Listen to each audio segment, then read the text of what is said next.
Before we get into this episode, I would like to make a quick disclaimer that all of Society Inspired's interviews and the information we share are 100% for learning experience and to hear the different sides of the various issues we discuss. We never endorse nor support violence, and we are committed to promoting peace. I want to create a safe space for learning and comfortable place for people to be able to start to speak. Hope you enjoy. Hello, everyone. Welcome to the 20th episode of Society Inspired. My name is Gemma. I'm a 16-year-old Palestinian American teen. I'm so excited to have Sophia Badhan as our special guest for episode number 20. Would you like to introduce yourself, tell us your story, and also share your preferred pronouns, please? Perfect. Thank you, Gemma. Hi, I'm Sophia. I'm 22 and my pronouns are she, her. I am originally from Birmingham in the UK, but I am currently studying in the Netherlands. I'm studying German and politics, and there's a little bit of global development thrown in there as well. So it's a super interesting course, and I love it. But obviously, my passion is mental health advocacy, mental health activism, and just youth voice projects in general, really. So yeah, it's great to be here. Thank you so much for inviting me. Thank you for coming. What began your advocacy journey for mental health awareness? So I have struggled with my own mental health since about the age of 11. And this came to a head when I was 15. I was hospitalized for my mental illnesses, and once I was in hospital, it became apparent that it wasn't just depression and anxiety that I suffered with, but also with an eating disorder. Um, so I went into hospital, into specialist inpatient care, which was very intensive and very difficult just to kind of try and, I guess, save my life and also to help me find a purpose again because I just completely given up at that point. I did not see a point at all. So I was admitted into hospital, and then whilst I was in hospital, I came across a youth mental health advocacy group called Think for Brum, um, which is based in Birmingham. And I met with the guy who runs it, who's called Bob. He's amazing. And I realized that, maybe I might want to go to one of these meetings and just kind of see how it goes. And that is really what started everything off for me. So, yeah, I started my advocacy straight out of hospital. I think the next big thing at the time then for me was to do a presentation at my school for Eating Disorder Awareness Week, and it was really scary. I had literally, I don't even think I was back at school full time. I think I was still going back to school like part time, a couple of days a week. And I said, I want to do this presentation. So I did. And I can't remember much of it because I was so scared. Yeah. But people said to me afterwards that, especially because I went to such a high achieving school, mental health and mental illness was something that was very much dismissed. And students came up to me at the end of my presentation and were like, thank you so much for speaking about this. And I think I can see myself in you, or I think I'm ready to ask for help, or I think I'm willing to say that I have a problem. And just from one presentation, Mm-hmm. that even one person was like, actually, you know what? I can get help for this, completely just Yeah. transformed everything for me. And I was like, this is what I want to do. So here I am. Well, that took a lot of courage, but I'm glad you did it because now I have met you. Yes. Learning to be gentle and patient with yourself is something you have voiced is a struggle to learn. Can you share some tips that have helped you on your journey? Honestly, this is something I'm still Of course, yeah. figuring out. I am very much a perfectionist. I always have been. Me too. Um, yeah. So it's it's very hard for me to be kind to myself and treat myself the way I would treat other people. Yeah. And an exercise that I always do actually is it's kind of like inner child work. I always talk to myself like I would to my younger cousins or to my friends, just with that same compassion, because I find that it never applies to me. I am so compassionate and understanding with everyone around me. And when it comes to me, it's like I have to meet these ridiculously high standards that I set for myself. So Yeah. I always try to talk to myself like I'm a third person, if that makes sense, and Yeah, kind that of makes try sense. and show myself that compassion. But it's just it's an ongoing journey of kind of forgiving yourself, being gentle with yourself, feeling every emotion, not trying to repress anything or judge any emotions. Now, anytime, like if I need to cry, I will probably just cry. And I used to kind of hide it, and I never used to cry. Actually, there was a time where I couldn't cry at all. Like I just was completely numb. Mm. And now I'll see like a butterfly in the garden. I'm like, oh, that's so pretty. And I'll have this emotion. Yeah. And I think it's just about connecting with myself on the deepest level possible. And just trying to be patient with myself, be gentle with myself, and show myself the same compassion that I show others. Yeah, for sure.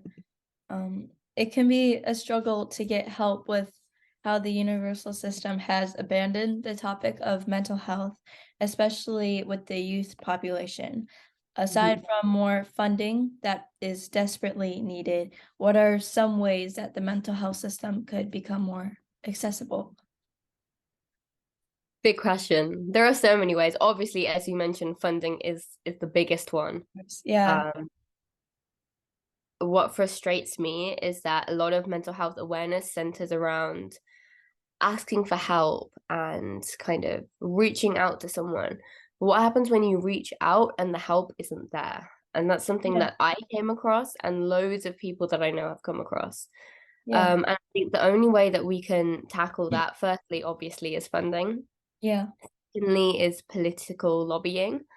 So kind of talking to people who have the power, getting a seat at the table, voicing your opinions, yeah. basically just using your voice to create meaningful change. Mhm. And linked to that, I think youth voice within mental health services is so, so, so important For sure. because these mental health services are for us as young people, so they can't be created without us.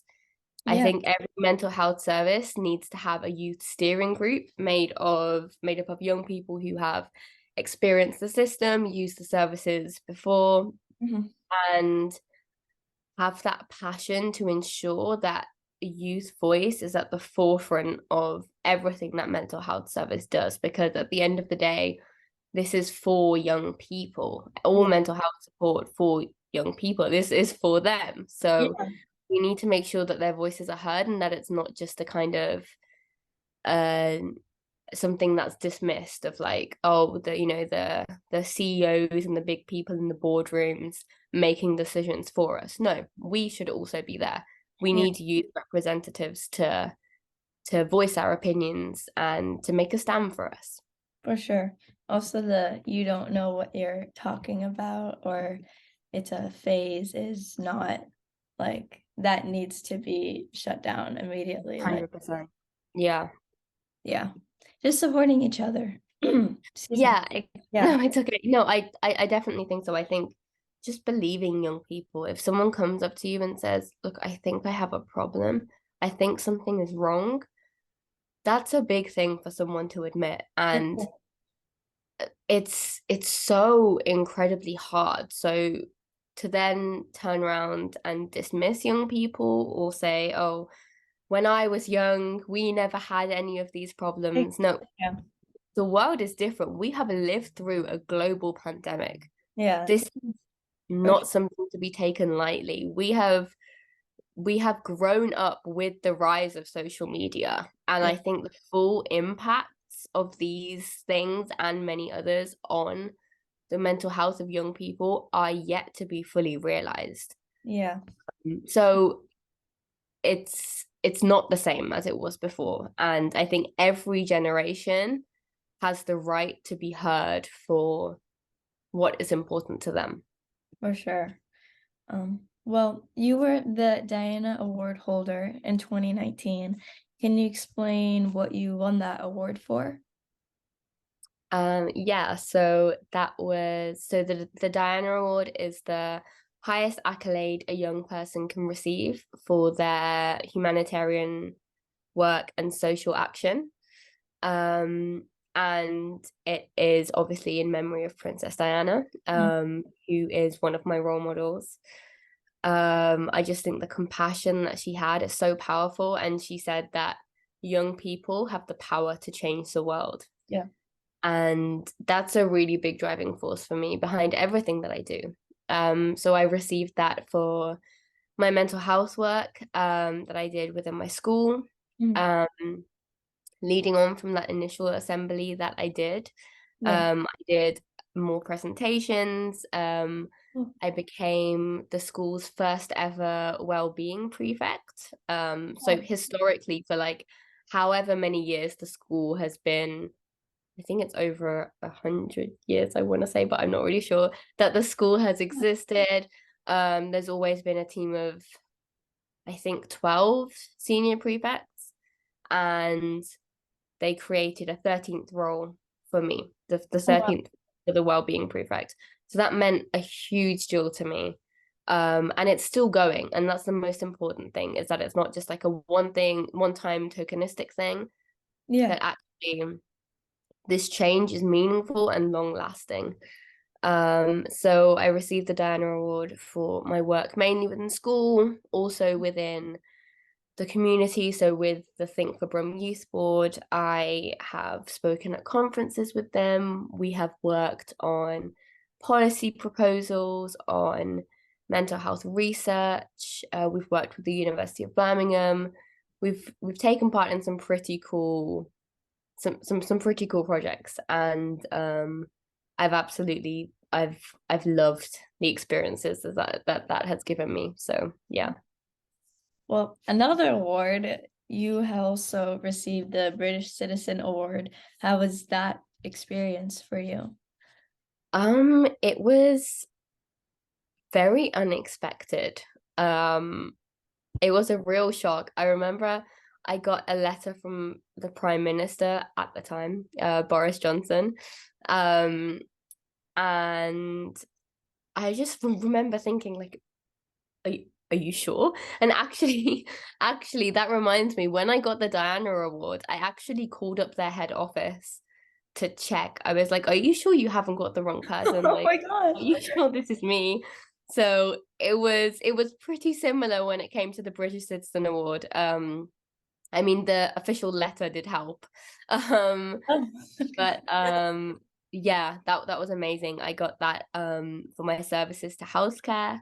I have a medal, which is awesome. Um, and yeah, that's just kind of really, I think it also, I can't remember if it was before or after, but I also did some work with the UK government around COVID guidelines for oh, young people. wow.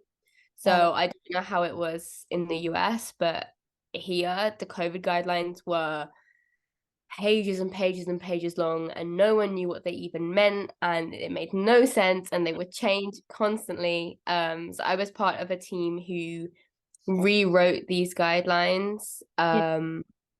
for young people to make it comprehensible and understandable and easy to know, especially because a lot of young people were seriously worried about what COVID meant for their education, for their lives, and for their health, because we forget that a lot of young people also have chronic illness and long-term disabilities. Yeah.